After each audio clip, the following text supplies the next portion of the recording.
Anak pakai.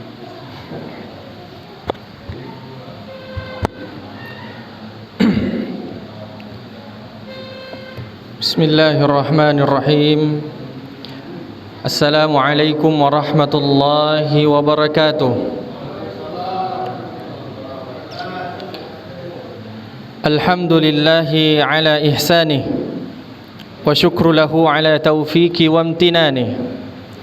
Ashhadu an la ilaha illallah ta'ziman li sya'nih wa ashhadu anna Muhammadan abduhu wa rasuluh ad-da'i ila ridwani.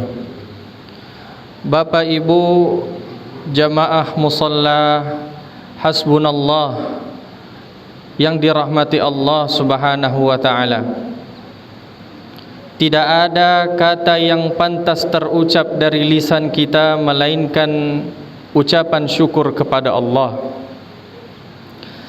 Alhamdulillah, sampai dengan malam yang ke-24 Allah Subhanahu wa taala masih senantiasa memberikan kita begitu banyak kenikmatan.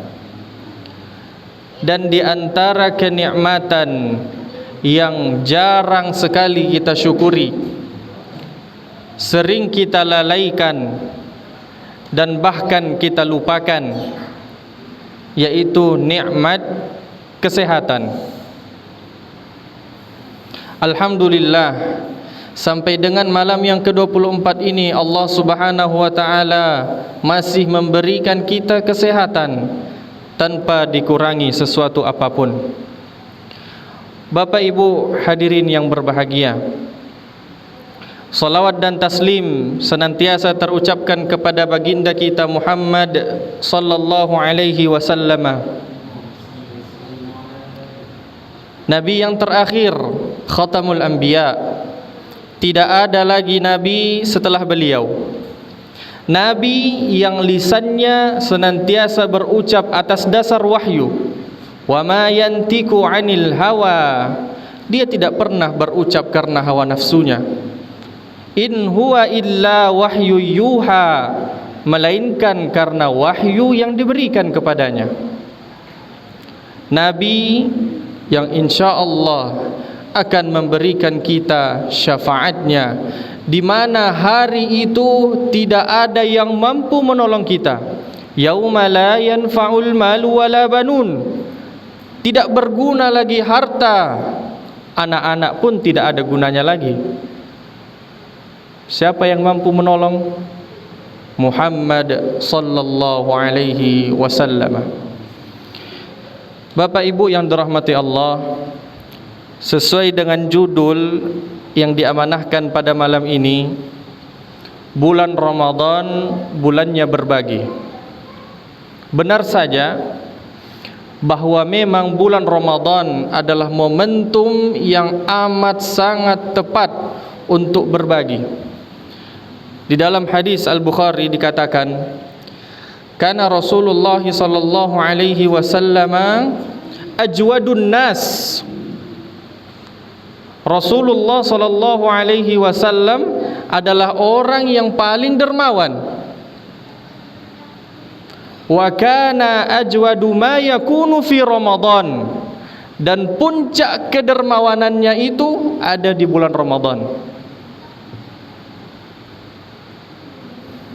Ada syair yang mengatakan Rasulullah sallallahu alaihi wasallam tidak pernah berkata tidak kecuali pada satu hal, la ilaha illallah, tidak ada Tuhan selain Allah. Selebihnya apa? Nabi menyanggupinya, Nabi selalu mengatakan iya, Nabi mengatakan bisa. Itulah Nabi SAW melalui pengakuan para sahabatnya, beliau adalah insan yang paling dermawan. Agar apa? Agar umatnya mengikuti perilakunya. Bapak Ibu yang dirahmati Allah, sedekah, infak tidak ada sejarahnya memiskinkan. Saya kasih satu kisah. Sebelum itu saya ingin katakan, selama saya ceramah paling lama 15 menit. Paling lama 15 menit. Lebih dari itu extra time. Tapi jarang terjadi. Yang sering terjadi di bawah itu. Baik, ada satu kisah. Bapak Ibu kenal Abdurrahman bin Auf? Ada yang kenal Abdurrahman bin Auf?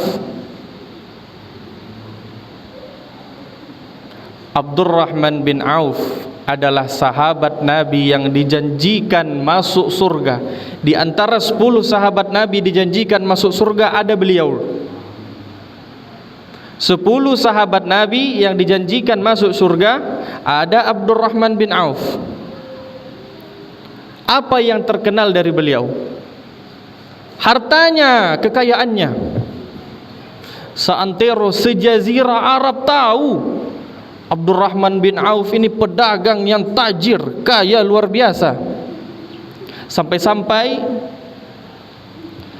ada suatu syair mengatakan, suatu ungkapan mengatakan, jika Abdurrahman bin Auf mengangkat batu, maka batu itu pun sama berharganya dengan emas atau intan. Artinya apa? Dia mampu mengolah sesuatu sehingga menjadi berharga. Itu Abdurrahman bin Auf.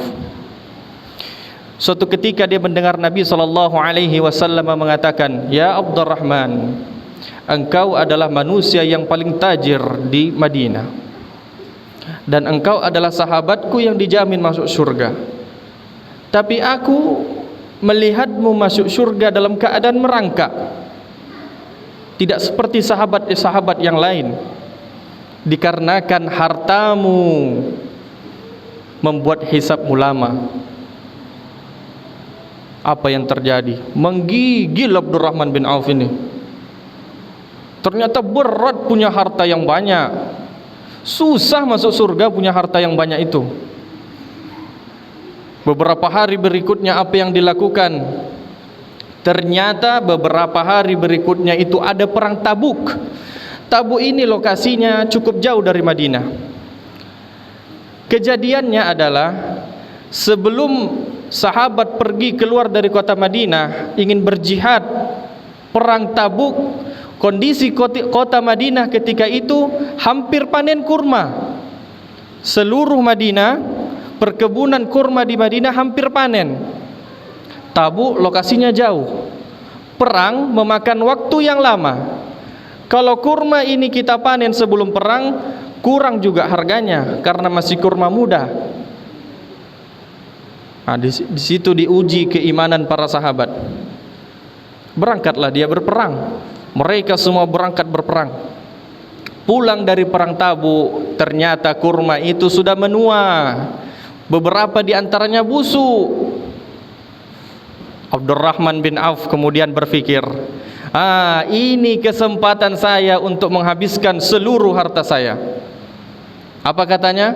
Kumpulkan seluruh pedagang, seluruh pemilik kebun kurma, saya beli semua kurma busuk itu dengan harga yang normal.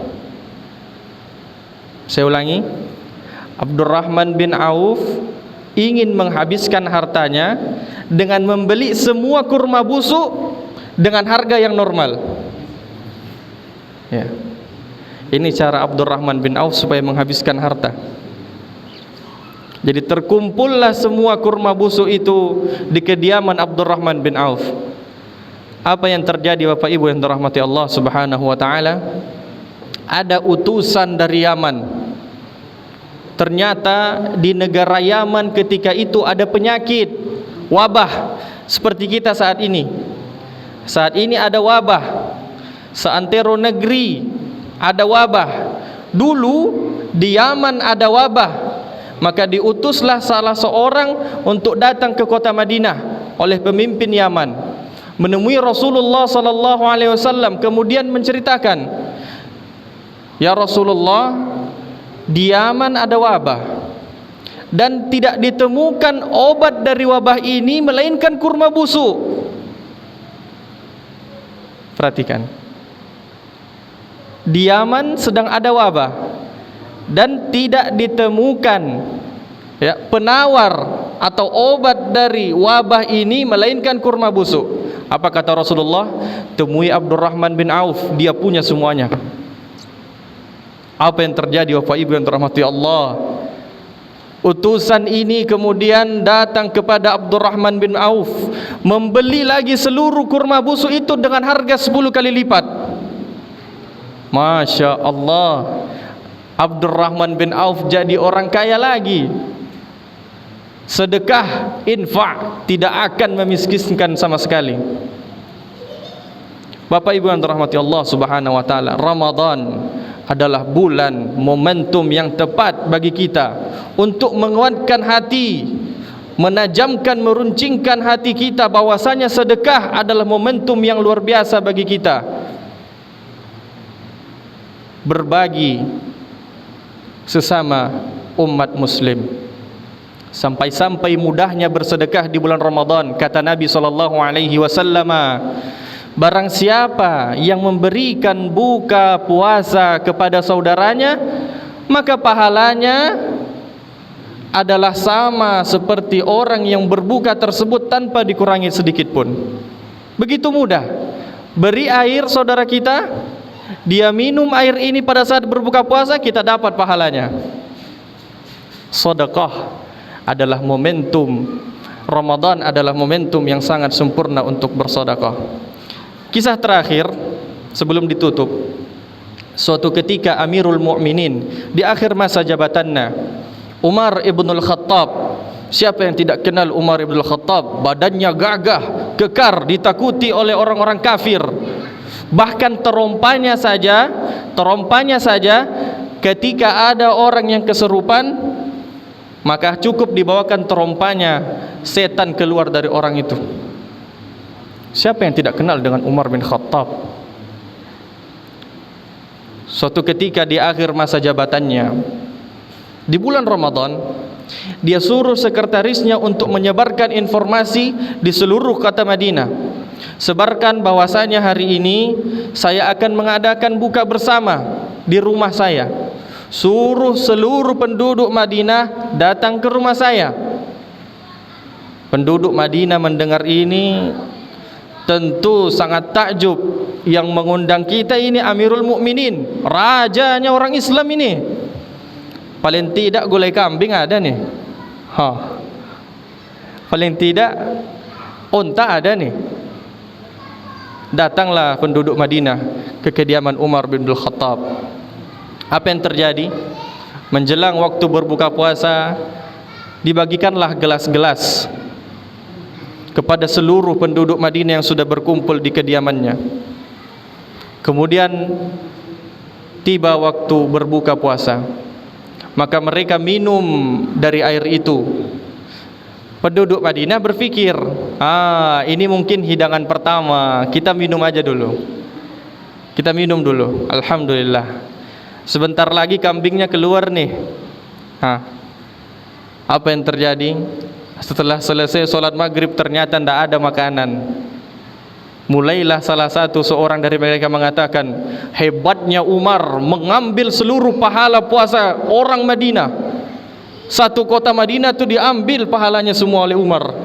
Karena Umar tahu memberi segelas air kepada orang berbuka puasa sama pahalanya mendapatkan pahala orang berpuasa tersebut tanpa dikurangi sedikit pun. Tapi Bapak Ibu, jangan pula kita terapkan konsep ini. Kita kalau punya harta, ya, berilah makanan-makanan yang mewah. Banyak tempat, banyak anak-anak di Jalan Panam ini, jam 5 aja kita keluar, kita sebarkan 1000 takjil itu habis mungkin dalam 15 menit. Musalla kita ini ada mahasiswa yang menghafal Al-Quran, senantiasa mengumandangkan azan. Jadikan itu sebagai ladang kita berbagi di bulan Ramadan. Insya Allah harta tidak akan berkurang, tapi senantiasa meningkat dan berkualitas di sisi Allah Subhanahu wa taala. Aqulu qauli hadza wa astaghfirullah li wa lakum. Assalamualaikum warahmatullahi wabarakatuh.